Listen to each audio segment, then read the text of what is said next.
Radio Publique Africaine.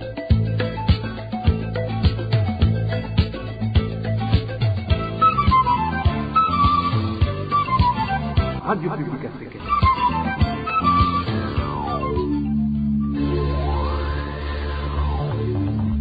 Ni umwanya w'amakuru mu Kirundi. Mukaba muyashyikirizwa na Marie-Ange Irakoze. Nakoze guhitamwo gukurikira amakuru mushikirizwa ni radio RPA ijwi ry'abanyagihugu. Turi kwa gatanu igenekerezo rya mbere ndamukiza umwaka w'ibihumbi 2022. Mu nkundire tuyahere ku ngingo nkuru yubakiyeko. Mu gisata c'imibano turababwira ingaruka ziguma zibonekeza ku ngingo yafashwe n'umushikiranganje w'intwaro yo hagati mu gihugu yo kubuza amakinga, amapikipiki na za tuktuk gukorera mu mazona mwamwe ari mu gisagara ca Bujumbura. Ishirahamwe OCHA riranegura iyo ngingo kuko ngo iyo ngingo izotuma inzara yiyongera mu gihugu. Ibiciro by'igitoro birashobora kuduzwa vuba, ivyo bivugwa n'umukuru w'igihugu c'u Burundi Valentin Ndayishimiye. Kubwiwe ngo ntiyumva ingene ibindi bihugu byose byamaze kuduza ibiciro vy'ibidandazwa nka byose, ariko Burundi arico gihugu kinakenye kubiruta kikaba kitariyumvira kuduza ibiciro. Nayo mu mpera zano makuru nkuko bisanzwe ku minsi yose ya gatanu ni kiganiro dukingira ibidukikije. Uyu munsi turabira hamwe akamaro k'igikorwa kijanye no gutunganya imyonga imbere iyo kuharima. Aya n'ayandi ni mukanya sangwa ikaze. Nongere ndabaramutse ndabahe n'ikaze duhera amakuru mu gisata c'imigenderanire. Guhera kuri uyu wa kane ubutumwa bwa Afrika muri Somalia AMISOM bwarahinduye izina bugiye kwitwa ATMIS, ubutumwa bwa Afrika bw'imfata kibanza muri Somalia. Ingingo yatowe n'ibihugu byose bigize inama y'umutekano wa ONU kuri uyu wa kane. Bikaba bitegekanijwe ko kugeza kwigenekerezo ya 31 Kigarama umwaka wa 2024 atangabo nimwe yo mu rwego rw'ubumwe bwa Afrika izobisigaye ku butaka bw'igihugu ca Somalia. Iyi nkuru twateguriwe na Ines Kakiza. Mu ngingo yayo ya 26-28 yafashwe umwaka w'ibihumbi 2022, inama y'umutekano ya ONU yahaye ibihugu bigize ubumwe bwa Afrika ikiringo c'amezi 12 cyo gushira mu ngiro ibikorwa byose bishinzwe ATMIS. Umugwi w'ubumwe bwa Afrika ujerwa amahoro n'umutekano wari wasabye isubigwamwo ry'amabanga ya AMISOM igacika ATMIS, inteko mfata kibanza z'ubumwe bwa Afrika muri Somalia, mission de transition de l'Union africaine en Somalie mu rurimi rw'igifaransa. Kubw'itangazo ry'inama y'umutekano ya ONU, ATMIS ishinzwe kugabanya ibikorwa by'iterabwoba by'abashabab, kongerereza ubumenyi inzego z'igisirikare n'igipolisi by'igihugu ca Somalia, gusubiza buhoro buhoro mu minwe y'inteko za Somalia ibijanye no gukingira umutekano w'igihugu cabo, no gushigikira ibikorwa vya leta ya Somalia bijanye n'umutekano hamwe no gusubiza hamwe kw'abanyagihugu. Kubw'ingingo ya 26-28 yo kuri no wa kane, igabanurwa ry'intego za ATMIS rizoba mu micine. Abanyuma iyo ngingo y'inama y'umutekano wa ONU ivuga ko bazoba bavanywe muri ico gihugu ca Somalia mu mpera z'umwaka w'ibihumbi 2024. Abasirikare ba mbere bazotaha bangana n'ibihumbi 200. Bitegekanywa ko batazorenza itariki ya 31 Kigarama uno mwaka bataravayo. Abandi basirikare iyo ngingo y'inama y'umutekano ya ONU itagira avuga igitigiri bazogenda baravanwa muri Somalia buhoro buhoro. Muri ntwarante umwaka uzo w'ibihumbi 2023, muri Nyakanga ibihumbi 2023 nyene, muri Ruheshi ibihumbi 2024, gushikaho muri Kigarama ibihumbi 2024 atawuzoba gisigaye muri ico gihugu ca Somalia. Uburundi buzu bwa kabiri mu bihugu bifise y'abasirikare benshi barenga ibihumbi 5,400.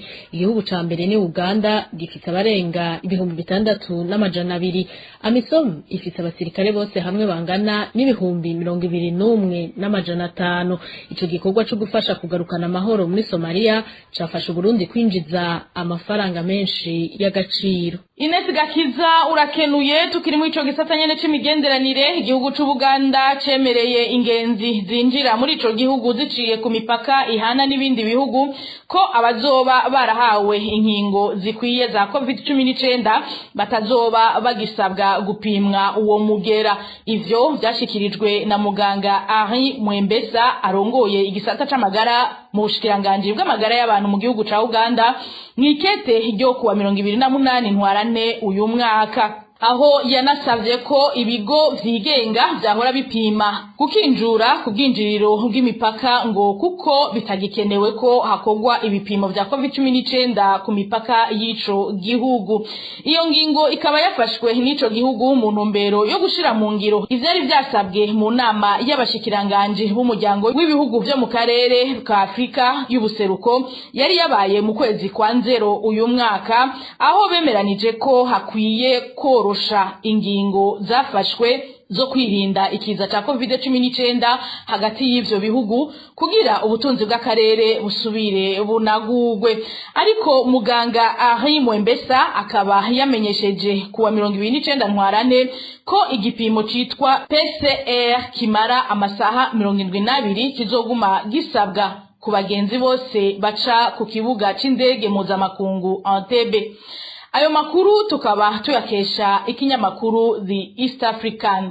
Mu gisata c'amagara y'abantu naho ishiramwe OMS riranegura ingene igitigiri c'abiteje urucanco rwa COVID-19 kikiri gito cane mu Burundi. Mwitangazo ryo kuri uyu wa kane ico gisata ca ONU kijejwe amagara y'abantu kibona ko uburyo bwo kuronka incanco bwari bukwiye kongerezwa mu gihugu c'u Burundi. Emile Nibasumba mwidonido. Gushika kwigenekerezo rya 28 ntwarante mu 2022 abantu 10,260 nibo bari bamaze guhabwa incanco zikwiye z'umugera wa COVID-19 mu gihugu gifise abanyagihugu barenga miliyoni 12. Mwitangazo ryo kuri uwa 31 ntwarante itariki leta y'u Burundi yemereje ko habonetse abagwayi ba mbere b'uwo mugera haraheze imyaka 2. Ishirahamwe gitaha amagara y'abantu ku isi OMS rinegura ko mu kwezi kwa gitugutu mu 2021 ariho Burundi bwatangura kuronswa incanco mu gihe ibindi bihugu nka vyose vyo muri Afrika vyari vyemeye gutanga incanco bidahigimanze. Naho rero ishirahamwe OMS ryemeza ko ingingo zo guhangana n'ico kiza leta y'u Burundi yafashe zatumye ibitigiri vy'abahitanwa n'uwo mugera biguma ari bike cyane, bigatuma kandi n'ibitigiri vy'abakiri uwo mugera biba byinshi. Iryo shirahamwe riranegura kubona leta y'u Burundi yamenyesheje ko kwicandagisha bigira uvyifuza. Muri iryo tangazo rero ishirahamwe OMS rimenyesha ko rigiye kubandanya rifasha leta y'u Burundi mu gukwiragiza mu gihugu cyose uburyo bwo kwicandagisha kugira bicandagisha bongerekane gutyo bashobore no guhangana n'ubundi bwoko bw'umugera wa COVID-19. Iryo shirahamwe rivuga ko ari naco gituma uwo mugambi wo gukwiragiza incanco utegekanya kugurura ibigo 103 byo gutangiramwo izo ncanco mu gihugu cyose. Kubwishirahamwe gitaha amagara y'abantu OMS, uwo mugambi ni uzotuma abafise ico bafasha mu kugwanya umugera wa COVID-19 mu Burundi bamenya aho inguvu zabo zikenewe kurusha handi. Ishirahamwe OMS rikavuga ko uwo mugambi uzotuma na cyane ibikorwa bijanye no gutanga incanco bishoboka, bagashobora kandi no kugera ku ntumbera makungu yihaye yo gutsinda uwo mugera imbere y'uko amezi 6 ya mbere y'umwaka w'2022 arangira. Emile Nibasumba urakenuye. Mu buhinga bw'ivyuma batumirira amate tubandanyirize mu bivugwa mu gisata c'agateka kazi na muntu. Agafata ingingo mu bikorwa rusangi wenyene yikoreye akubaka ibiro vy'ubushikiranganje bigeretse inshuro 3. Yaravyubaka agakoresheje ifaranga na rimwe ryo muri leta, arakorana n'abagenzi araterereza wenyene aravyitunirako gushika hafise ibiro vy'ubushikiranganje bimeze neza cyane vyubatswe, hanyuma yarabigabiye leta. Nagenda maramaye nk'userukira igihugu kubona imiliyaridi 54 zisohoka ukarondera iyo zagiye ukazibura nakamaramaza. Ubwa mbere womenya ayo mayanzo zoyahera tuyaheba bategeza ko yari umugambi utegerezwa gukorwa kandi abahera yacategeza kugaruka. Ubu giranje fata ingingo umushikiranganji turi kumwe ndawusavye mu ndwi zibiri mbe mbona abantu bose bari muri vyo. Mu gisata c'agateka kazina muntu umuhari uhurikiyemwo abakenyezi n'abigeme baharanira amahoro n'umutekano mu Burundi uriyamiriza ifatwa n'ifungwa ry'umukenyezi Suavis Ndayisenga akaba n'umwigisha wo kw'ishure shingiro rya Nyarubere muri komine n'intara ya Rutana.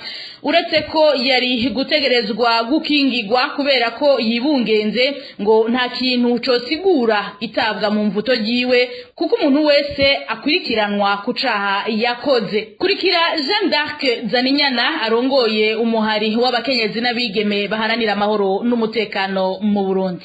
Ikintu ca mbere tubona muri iryo hagarikwa ry'umufasoni Suavis Ndayisenga nuko habaye ihonyangwa ry'amategeko na cane cane ingingo ya 18 y'igitabo mpanavyaha ivuga ko umuntu ahanirwa icaha wenyene yakoze adashobora guhanirwa icaha cakozwe n'ubundi muntu. Ivyo rero bikumvikana yuko inzego zamuhagaritse zidakurikije amategeko. Ikindi naco novuga nuko muri iryo hagarikwa novuga hagiyemo chantage kugira ngo umugabo bahagaritse umukenyezi wiwe nawe ashobore kwitanga kugira ngo afatwe. Ivyo rero ni ibintu bite ku bintu n'amategeko. Ikindi kibabaje nuko uwo mufasoni afunzwe kandi yibungenze afite imbanyi y'amezi 8. Abakenyezi bibungenze kenshi nibo abakenyezi tuvuga yuko ari magara make bari bakwiye gukingirwa vy'ukuri. Ivyo rero bikaba biri muri bimwe twama tuvuga yuko ari amabi akorerwa abakenyezi cane cane afatiye ku gitsina, bikaba rero ari ibintu bitumvikana, ari ibintu bitari bikwiye kuba mu gihugu citwa yuko ari igihugu gifite amategeko, ari igihugu gikwiye kurangwa n'ubutungane. Ico rero twusaba ni ugutera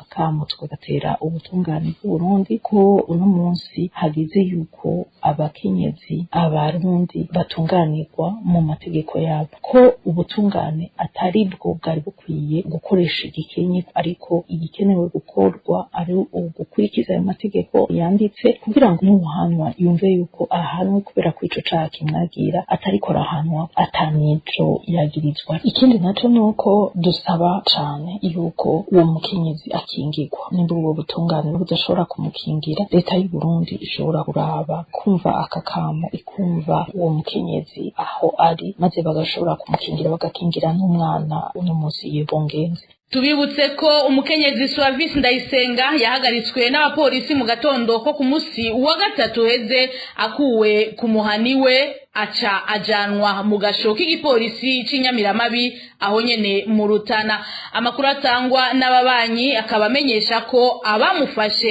bari baje barondera umugabo wiwe, uwo nawe muri kino gihe akaba ari mu kinyegero.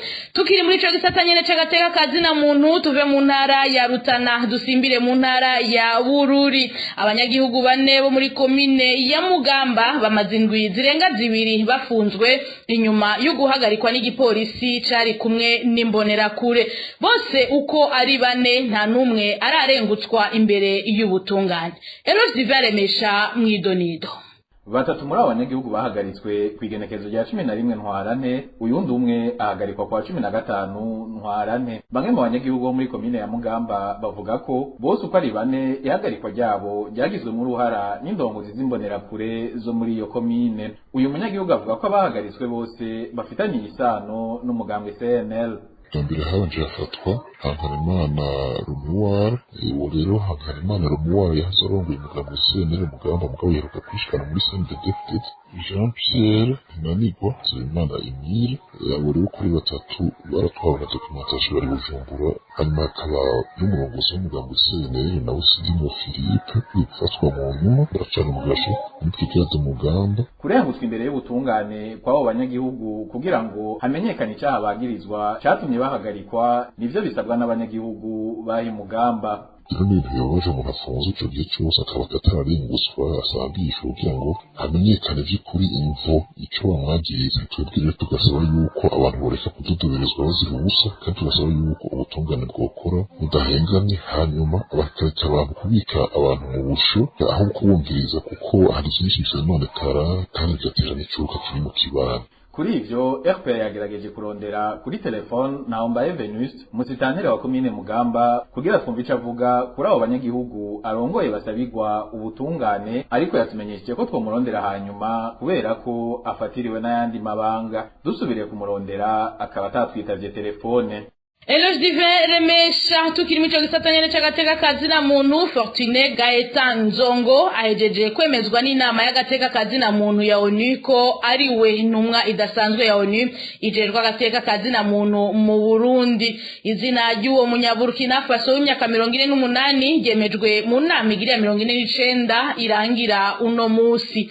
Fortune Gaetan Nzongo yarasanzwe arongoye senare y'iyungururizo yahitwa Fada Nguruma mu gihugu ciwe ca Burkina Faso. Hagati y'umwaka 2011 n'umwaka 2014 Fortune Gaetan Nzongo yarakoze mu gisata ca ONU kijejwe gukinga ivyaha vyo kuboreza igufa kiremwa muntu. Tubandanyirize ano makuru mu gisata c'intwaro asaba ubugenduzi bukuru bwa leta hamwe n'izindi nzego zicungera uko uburyo bwa leta bukoreshwa kuja gusuzuma ibiriko bikorerwa mwishira hamwe Regideso kubera ko biteye amakenga. Bivugwa n'urongo ishira hamwe gishinze kugwanya igiturire n'isesagurwa rya leta Olicom mu mfunyapfunyo.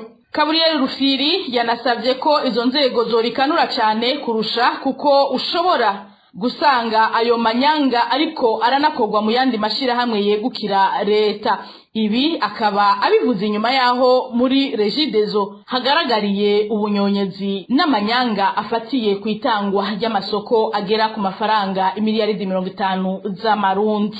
Bibazo kijanye cyane n'amasoko kiza imbere y'ibindi bibazo. Rero twebwe tukibaza neza yuko ubwa mbere inspection ubugenduzi bukuru bwa leta busanzwe butwarirwa mu biro by'umukuru w'igihugu yuko bwogenda bugasuzuma ibijanye n'ibiriko birakorerwa muri Regideso mu kino gihe kugira ngo hatange umuco. Ikigira kabiri nuko inama nshingamateka ibikishije mu migwi jeje gutohoza hanyuma n'ikigo Cour des comptes sentare yubahirizwa ibijanye n'amafaranga ya leta ingene akoreshwa yuko izo nzego uko ari zitatu zogenda kugira amatohoza mbere ntasize inyuma na ombudsman kuko abo bose bahembwa amafaranga ya leta kandi n'inzego zirinda kugira ngo zikore ibijanye n'amatohoza. Hanyuma uzosanga afise amakosa bihanigwe kuko ntibishoboka ntivyumvikana na gatoya ukungene amasoko atangwa hanyuma tukoma twumva ko amashirahamwe ya leta guma homba kubera ivyo. Murabona ko Regideso n'ibiko iravugwa mugabo usanga ivyo biri mu mashirahamwe nka ya leta nka yose ivyo murabizi neza ko atari make amashirahamwe menshi ya leta ari kumangenge. Tukiri muri cyo gisata nyene c'intwaro umukuru w'igihugu c'u Burundi asa n'ugabisha ko ibiciro vy'ibitoro bishobora gusubira kuduzwa. Varisito Ndayishimiye kubwiwe ngo ibindi bihugu vyaramaze kuduza ibiciro bivuye ku ntambara ziriko zihuza ibihugu vya Ukraine n'Uburusiya. Ivyo Varisito Ndayishimiye yabivuze kuri uyu wa kane aho abanywanyi ba CNDD-FDD bari bakoraniye mu masengesho. Tumukurikire. Hari ibintu biriko birahungabanya kandi abantu batabona jewe sinshobora kumva igihugu amakungu yose yafatiye ibihano kugarana imyaka nk'irya kuva mu 2015 ugasanga mu karere ico gihugu gitoro kizimbuka.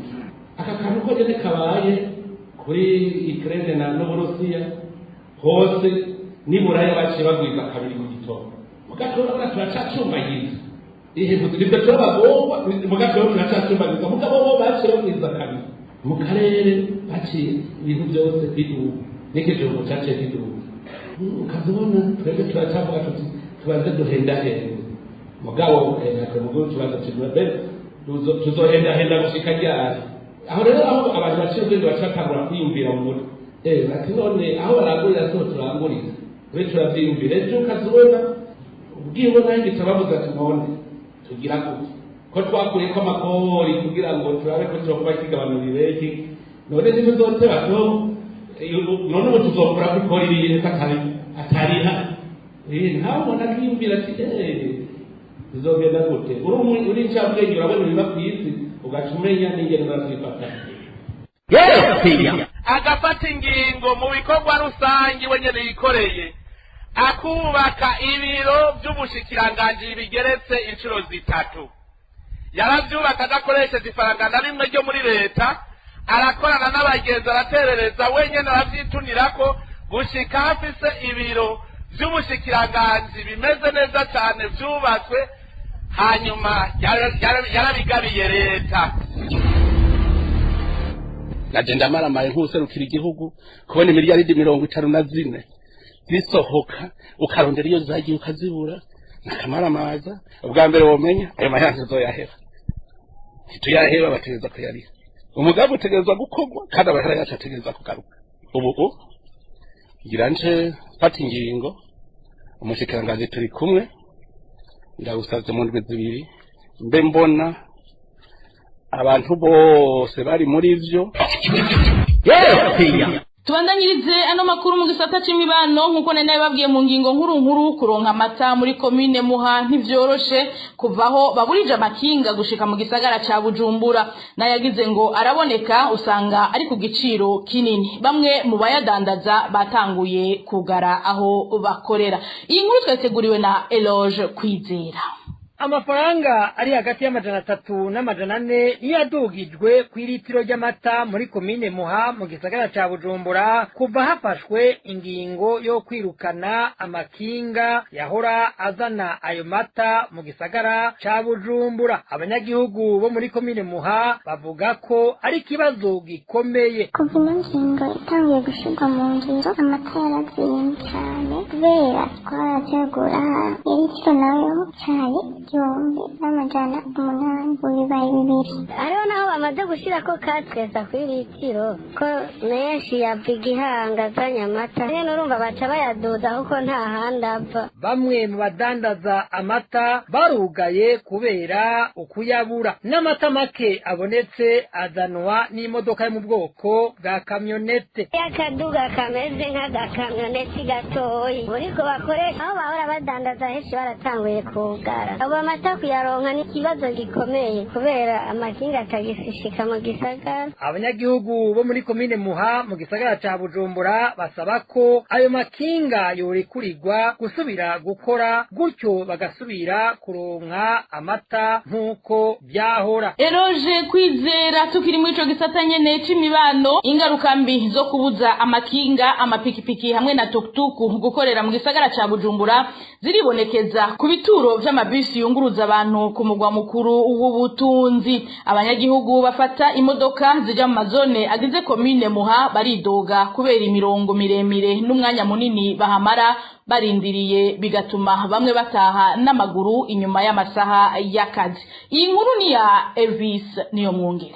Abanyagihugu biyunguruza n'amabisi bava mu gisagara hagati ca Bujumbura baja mu mazone agize komine Muha bamenyesha yuko bafise ikibazo cyo kwiyunguruza kuko abantu abari benshi cyane barindira imodoka zibunguruza. Uyu munyagihugu aratubwira ingene cyo ku munsi wa kane cyari byifashe ku bituro by'amabisi. Mu Kanyosha ho je narahaciye jo asha umurongo wagarukira hariya kuri Miteke bishika mw'ijoro asha no kumusaga kwari uko nyene asha kwasanze huzuye.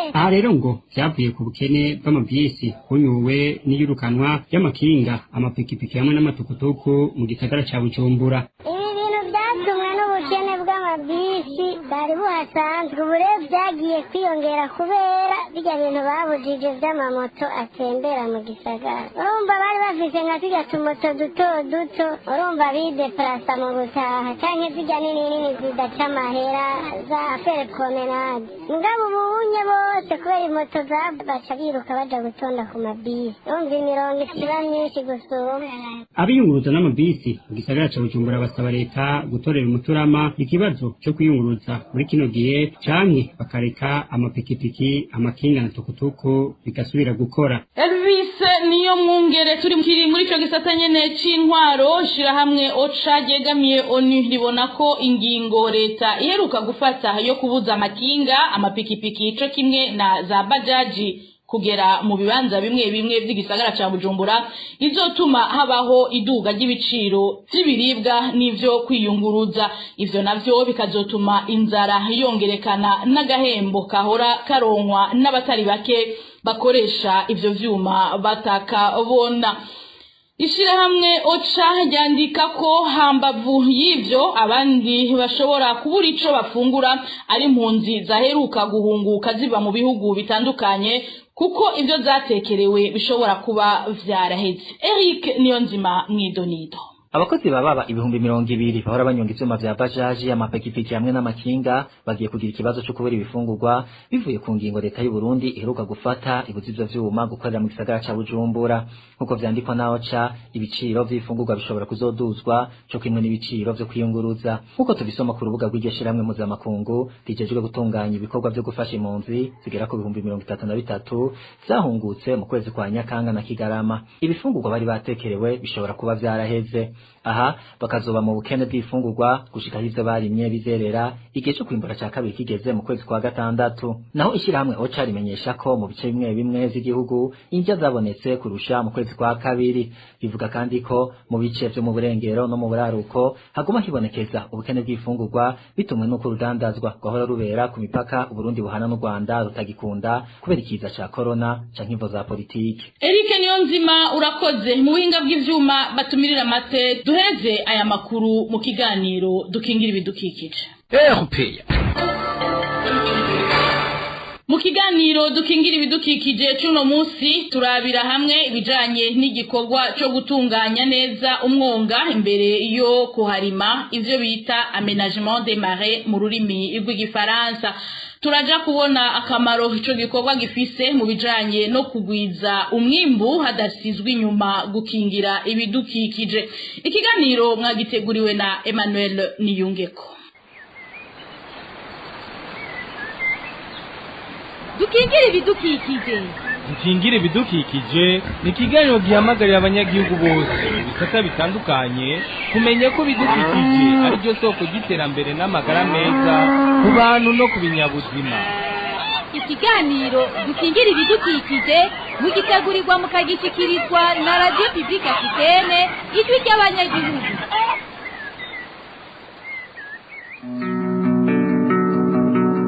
Baramukigiye kitibakunzi ibikiganiro dukingire ibidukikije.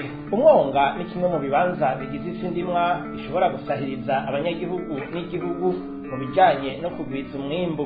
Ariko rero ni kibanza imbere yuko gikoreshwa gitegerezwa gutunganywa neza kugira umwimbu uboneke n'ibidukikije bitononekaye. Muri kino kiganiro cuno munsi tubifashijwemwo n'umutumire turaja kubona uko umwonga utunganywa imbere yo kurima n'inkurikizi mbi zibonekeza iyo baharanguriye ibikorwa by'uburimyi hadatunganijwe uko byategerezwa. Kuri mikro muri kumwe na Emmanuel Niyungeko ndabahaye ikaze.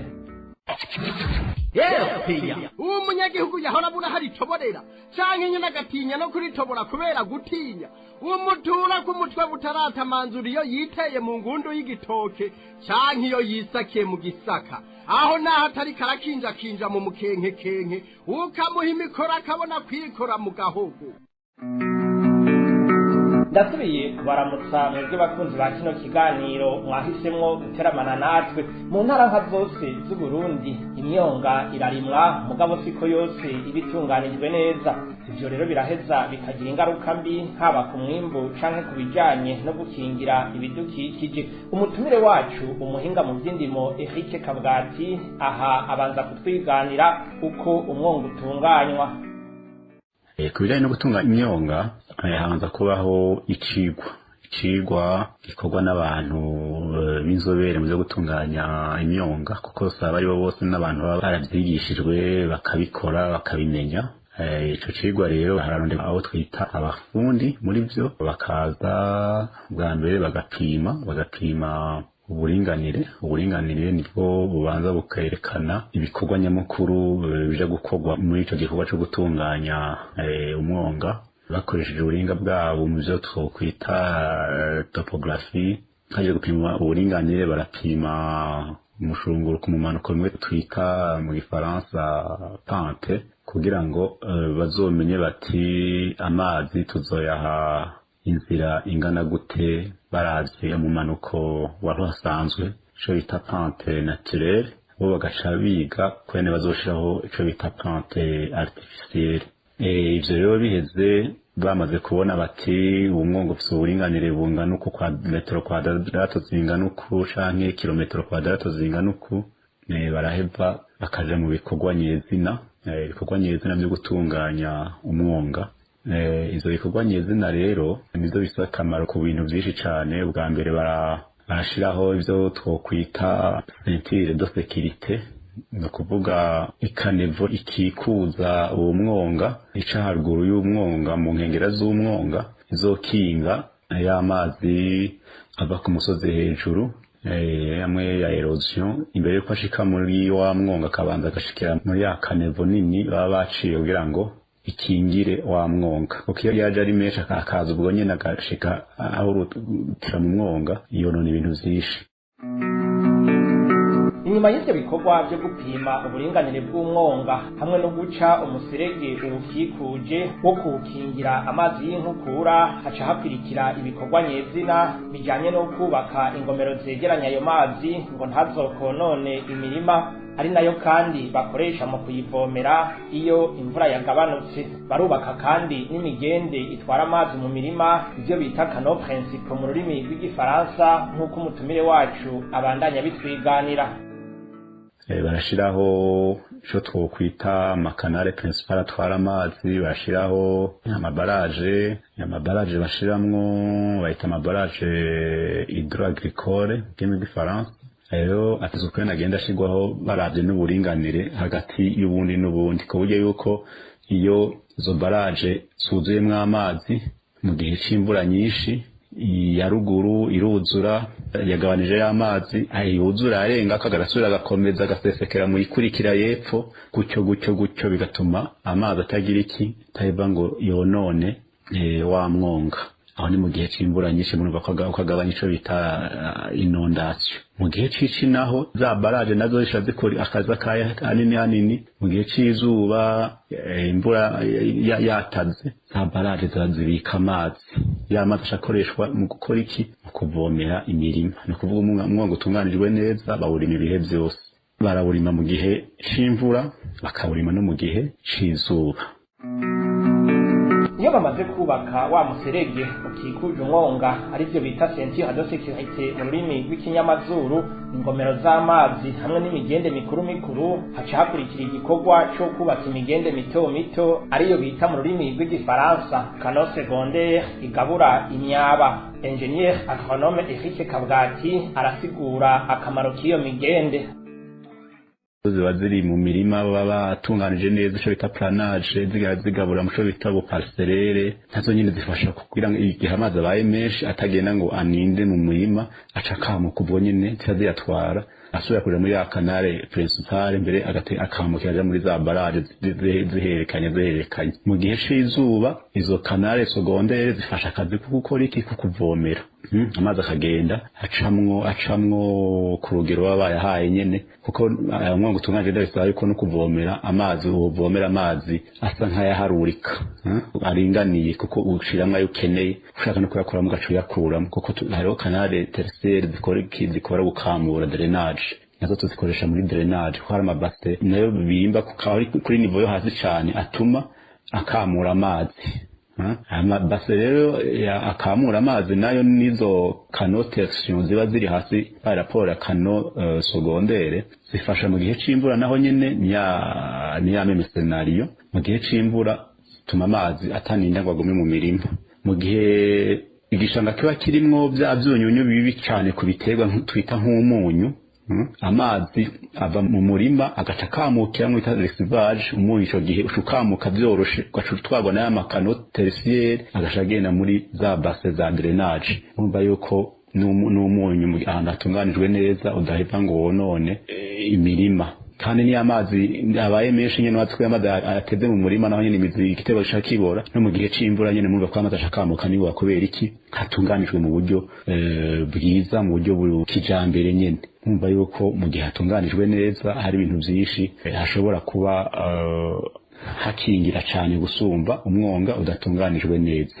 Gukingira ibidukikije ni ikiganiro gihamagarira abanyagihugu bose mu bisata bitandukanye kumenya ko ibidukikije ari byo soko ry'iterambere n'amagara meza ku bantu no ku binyabuzima. ikiganiro ntidukingire ibidukikije turiko tuganira ku bijanye n'igikorwa co gutunganya umwonga mu ntumbero yo kugwiza umwimbu kandi ibidukikije bidahungabanijwe. Umutumire avuga ko iyo umwonga watunganijwe neza bituma ifumbire idatwarwa n'amazi y'inkukura, ibiheza bigafasha cane mu kuronka umwimbu mwiza. amasagumamwo ifumbire amazi ntaza ngo acayifata yitwara uko ashatse, kuko wa mumanuko wateguwe mu buryo butuma amazi atagenda mu muvuduko munini, bigatuma n'ifumbire yagiyemo yaba y'ikirundi canke yaba ya kijambere biheza bigafasha ca giterwa nk'uko umuntu aba yabishatse. aho byari mu bijanye n'ibidukikije, aho naho icakabiri naho umwimbu ca wiyongera. iyo umwimbu wiyongereye ubutunzi buriyongera, iyo ubutunzi bwiyongereye n'umubano kenshi uba mwiza. hama ku bantu bagira imyonga itunganijwe haba hariho amakomite de suivi kugira ngo azokomeza akurikirana vya bikorwa ntibizokononekare, kuko n'ibikorwa bijamwo n'amafaranga menshi, leta ishiramwo amafaranga menshi canke abafasha igihugu baba bafashije igihugu kugira ngo bizomara igihe kinini. ico gihe barashiraho komite ijejwe gukurikirana umwonga, hama n'abarima ntibaza ngo barime mu kajagari. kenshi imyonga itunganijwe bahimiriza abanyagihugu kuyirima nk'igiterwa kimwe muri seziyi, mu yindi gutyo no kuvuga ko haba hari abantu bajejwe kubakurikirana. bwa mbere umwimbu ugende neza, hama na vya bikorwa vyakorerwamwo ntibisambuke mu mwanya muto ngo vyononekare. ico gihe umwimbu rero ugenda neza cane, mwumva yuko ari ibintu vyiza cane ku barimyi eka mbere no ku gihugu.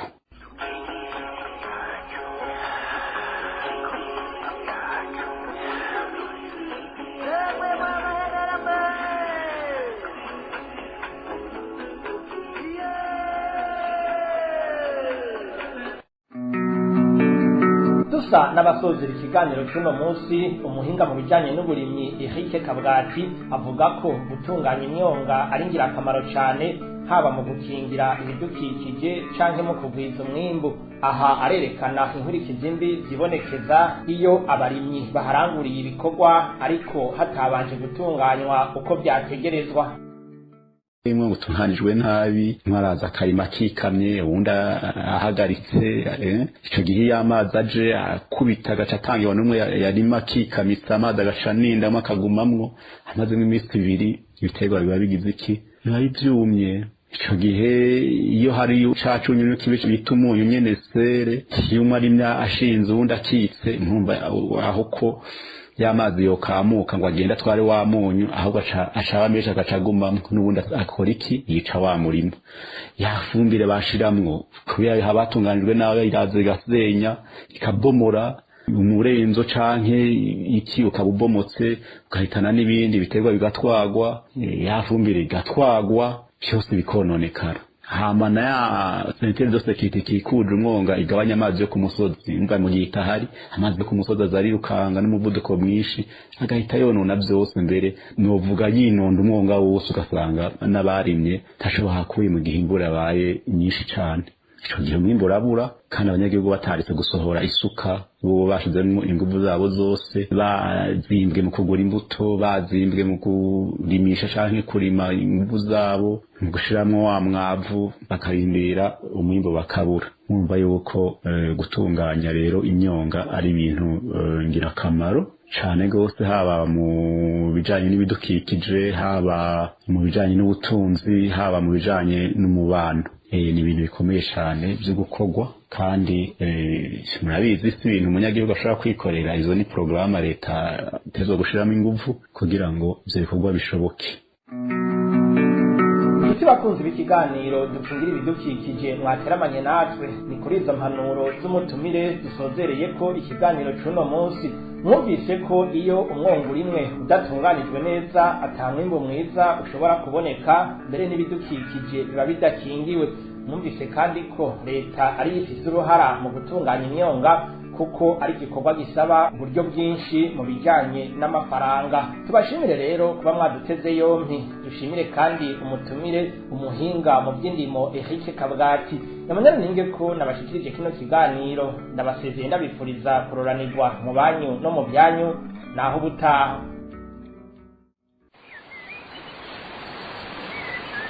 cari ikiganiro dukingira ibidukikije, ikiganiro mutegurirwa mukagishikirizwa na Radio Publique Africaine ijwi ry'abanyagihugu ku minsi yose ya gatanu. Ni kuri ico kiganiro muhejeje gushikirizwa na mugenzanje Emmanuel Niyunge ko duhereje ko amakuru yo kuri uyu wa gatanu igenekerezo rya mbere ndamukiza umwaka wa 2022. Mwakoze mwebwe mwese mwari muduteze yombi, bagenzanje b'uruganda rwa FPA bamfashije gutororokanya aya makuru n'abamfashije mu buhinga bw'ivyuma ndabakengurukiye. Marie Ange irakoze nariko ndayabashikiriza ndabikebanuye giraho muba mwubahwe na gahwane.